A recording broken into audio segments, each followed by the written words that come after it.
This is some time ago when her mom was still in the room. So I've been able to also talk with her.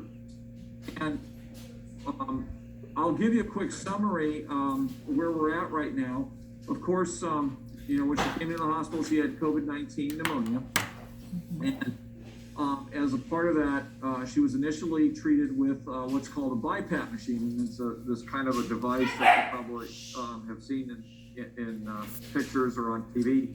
It's kind of a mask like I have, only it's clear plastic, and it pushes air into a person. And she did pretty well on that, needing increasing requirements. And that's precisely what we have seen with many of our COVID infected individuals. Happily, her mom, who was in the bed right next door, I was taking care of her too. We were able to get her down to Porterville, so that's happy news. And I would like to tell you that I can predict who's going to get better or who's going to get worse. But there really is very few tools that we have at this time. So I'm going to just talk about the last few days now.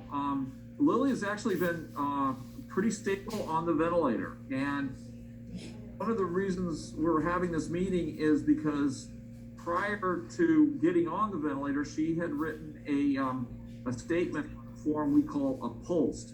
That's POLST form. I don't even know what it stands for. Physician's orders for life-sustaining treatment. Thank you. Physician's orders for life-sustaining treatment. I just know what I need to do with it. And what we need to do with it is at least follow to the best of our abilities the wishes of the patient. This comes to the ethical idea of autonomy.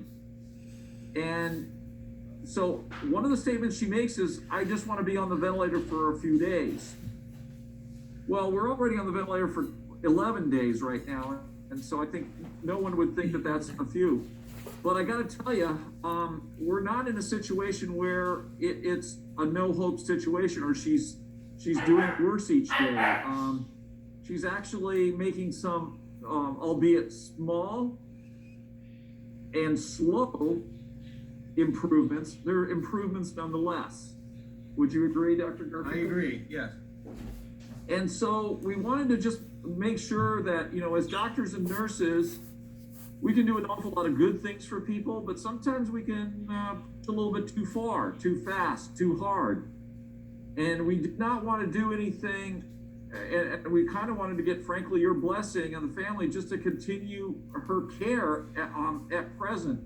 And of course, we would come back to you and tell you if things weren't so good, or that we were making no progress, or there was no hope situation. And so with that summary, are there specific questions I can answer? What did the last chest x-ray reveal as far as scarring and stuff in her lungs? So chest x-rays are not done daily. Okay. They're not done daily because they're not useful. Okay. So, and the scarring hasn't occurred yet. Okay.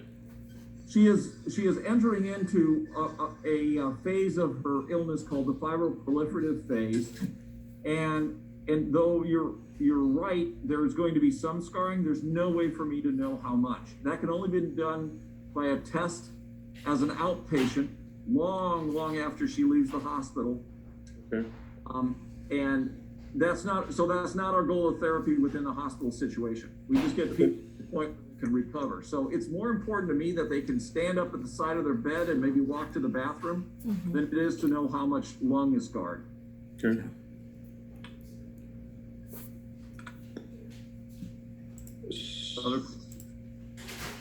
So your opinion is that we need to extend the treatment while she's still responding and positively responding. Is that correct? That is correct, sir. Okay. Yep. All right. And I've talked to the other members of the care team too. My intensivist associates, I'll report to the as our nursing directors, Nurses are on board with what I'm telling you about. Our respiratory technicians, everybody is seeing the same thing I am. We're not struggling with Lilly right now.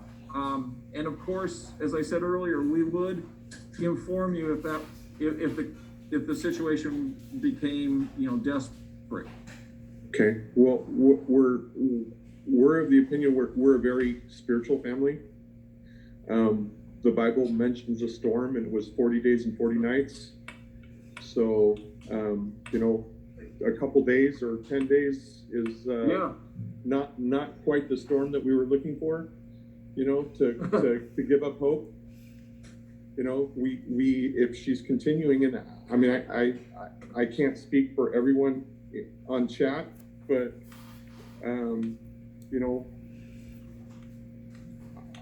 I'm a strong Bible believer as well as science, and the science is saying that she's getting incrementally, or maybe if it's just baby step incrementally better, then we need to kind of follow what God says as well. So, Doctor, yes, I also agree with continuing the treatment for Lilly. I believe that's what she would want. I know she didn't want to be on the ventilator for very long because she wanted to get over this, right?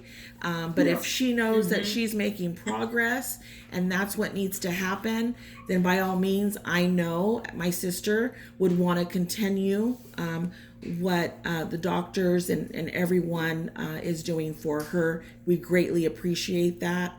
Our family, not sure if everyone knows, but my mom also was COVID, but we lost a brother to this also, and we have another brother that just got off of ECMO. So it's been an emotional roller coaster, and our faith has brought us, this far. And we also pray for giving you all, the medical team, strength and guidance as well. So Much thank you. appreciated. Very much appreciated. Now, one of the last conversation I had with my Lily, and I want you to whisper that into her ears, my Lily. Because everyone in the family, all the kids call her my Lily, because she belongs to each one of us. Her conversation with me was, they're talking about putting me on the ventilator. Yeah, I want you to research what's the success rate on the ventilator. And I said, Lily, we don't have time to research. Accept the treatment that they're giving you, and we're going to get through this. And she goes, yeah, I guess you're right. And I said, come on, Lily, we got to trust. We got to trust that the doctors are going to do the right thing for you. And that was my last conversation. And we chuckled because I said, sister, we don't have time to be making research projects out of this. That's the educator in her, wanting to know all the angles. And so I thank you from the bottom of my heart for keeping our Lily with us. And whatever it takes, we're in it for the long haul. God is kind and merciful. We've had angels, and we are thankful for those angels. And I put you in that cluster of angels on earth that are helping all the families. I thank you. Well, it's been the entire team. I'm speaking for the entire team when I say it's been an honor to care for her. The nurses have brushed her hair. She's got the cleanest room. I was just in there about an hour ago, and they have her sheets are all tucked nicely across her. I really, my staff takes great pride in caring for these folks, and they do that for Lilly, and they do that for other folks. Yes. But I will extend your kind wishes to my nurses as well. Thank you. Yeah, my sister's a fighter. As a matter of fact, when her two brothers, she's the oldest, when her two brothers were in the hospital, they were texting each other. She was checking on her little brothers. So she's a fighter, and she'll make it. Right. Yeah. I think we should plan to probably have another one of these kind of conversations within 5 to 7 days. I mean, barring anything unforeseen, of course.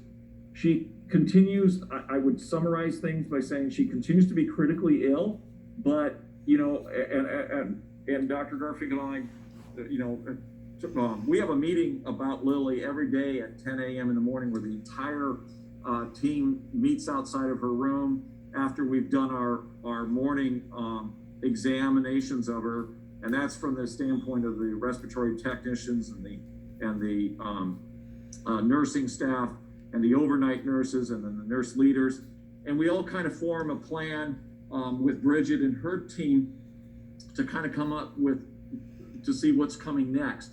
And so one of those things that may be coming next is we should probably plan on meeting with one of my partners will be an intensivist next week. That is a doctor who specializes in intensive care medicine, and his opinion will matter because 5 days or so will have gone by. And so giving you guys an update to see where we're at next is probably important.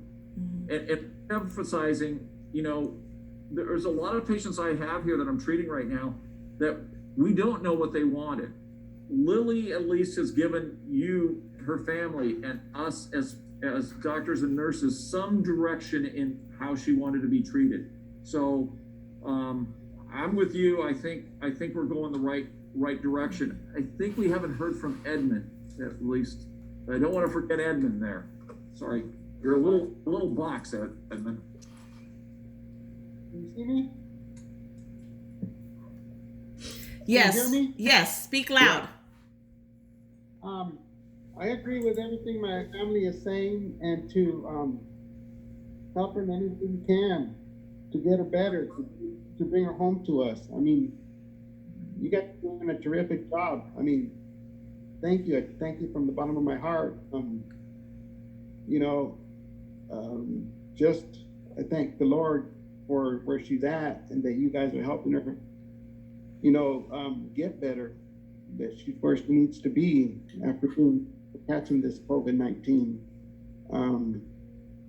But I have faith in God. I believe in God, and I believe that He will bring her home to her. And thank you for all you guys do. Bridget, anything? I don't know if it's appropriate now to talk about potential LTAC placement, if that's gonna be. Well, or do that's we need to kind- revisit that. In the Well, you next can meeting? mention it now, and we can talk about it in 5 days again. Yeah, there's, have you been, approached or has the possibility of transfer to a long-term acute care facility been discussed yet? No, it No. has not. No. Okay, well, we can, not for now, and that's something we may need to look into later on, pending the doctors. But what long-term care facilities specialize in weaning from ventilators, when we're not able to do it here in the short-term acute setting. And so they have, and these are facilities that are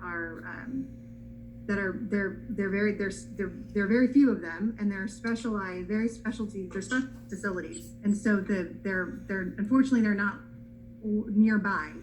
They're the area. There's two in, there's one in San Leandro, one in San Francisco, one in Marin County. So we're familiar with the one in Marin, Kentwood? Yes, or Kentfield, yes. Kentfield? Yes. Kentfield? Yeah, I've had a family member there, and I toured the other facilities about a decade ago, and it's Kentfield is what it is in Marin. And we would like that. And I mean, of all the facilities that we were in, probably 4 or 5 different ones. I mean, that I would have to again talk to my brothers and sisters about that, but I mean, that was a very nice facility, and they took really good care of people there. So I mean, obviously the staff and stuff has changed in the last 10 years, but But you're familiar with the facility and, In Kentville, yes, the With the Kentville. specialized- right. Yeah, yes, in Yes. acute care. yeah, it's called a long-term acute care hospital. Yes, That may be something that Lilly will need, and they can Right. also work with patients to rehabilitate them, you know, Yes. hopefully prior level of function. right, So that's something we may need to explore in more detail right, next time we meet. right. Just wanted Right. to just mention it so that you're Thank familiar you. Mhm. with that and as a possibility. Yeah, we're looking out, chunks of 6 months at a time, and working with her employer, and so I think we're on the same mindset of that. So I definitely appreciate you mentioning that, because we're trying to stay ahead of that and start planning out. So thank you. Right. Sure. Just to know what to expect in terms of, where she would, physically potentially go from here. Right. Okay. So, and then is Martha, you're the kind of the first initial contact. Is that right? It's me and Chris, yes. Myself, Yeah, okay. and then Chris, yes. All right. Just wanted to confirm that. Thank you. Yeah, I'm the beauty, Chris is the brains. I don't know about that. He's a brother from another mother. Yeah. So, quick question. Sure. And I know you may not have the answers, but say we continue on the path of recovery and Lilly proceeds, and based on what you've seen in other patients, like, is it feasible for us to think, and I know I'm putting you on the spot, but it's so hard right now when we're on this roller coaster. A month, and maybe she'll move forward to that long-term care facility, or it's just a free-for-all and we don't know. Well, so I'll give you some broad brushstrokes. I have seen, yes, quite a few people, as Dr. Garfinkel with COVID-19 now, and we're starting to get a sense of maybe two distinct groups of people. There are people that have, as a result of the disease, very stiff lungs. Your lungs should not be stiff.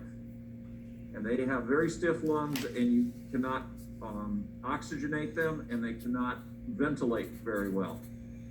Then there's another group of people that have at least distensible, that's elastic lungs, and they're easier to ventilate. And that group tends to do better. And Lilly is in that latter group. And that's why I can say, I think, with the best I know right now, we're going in the right direction. And I think, maybe a week, I'll know a lot more than I do right now. I mean, after 5 more days, we really should be talking about whether or not we need to put a device called tracheostomy in. Yeah. And that actually helps wean her from the ventilator more quickly. Mhm. I don't think, dear, that it's going to be a month, though. I think we'll know what direction we're going really within 5, certainly 7 days. Okay. Good So we can plan question. to reconvene then. Yeah, I think Okay. so. Yeah. Okay. And Bridget, Thank I'll work with you on that Certainly. day and time. Okay. Absolutely. Now that it's so easy. I'm so embarrassed because I was stressing about how to set this up, but now Yeah. that I've done it, it's a piece Yeah. of cake. Yeah. So we're good. Okay, Thank you all for your time. thank you. Thank you. Okay, folks. God bless. Yeah. Bye bye. Thank you. Stay Bye-bye. safe. And I'll go tell my Lily hi right now. My Lily, yes. Bye, Lily. I'm sorry, can we do one other thing? Sure. You have the pastor there. Can he just say a prayer for us? I would love to do that. Yes. As we heard about My Lily and all that is going on medically for her. We ask that your blessing would be on it, to see steps of improvement each day. We come to you, the great physician, asking that you would provide that and continue the healing process, either for the family to encourage them each day with this kind of news, and in the midst of it, take care of your daughter. We ask all of this in the name of the Father, Son, and Holy Spirit. Amen. Okay, thank you. Thank you. Thank you. You're welcome. Have a good day, you guys. Bye. Thank you. Take care, everybody. Okay. We're going to the beach.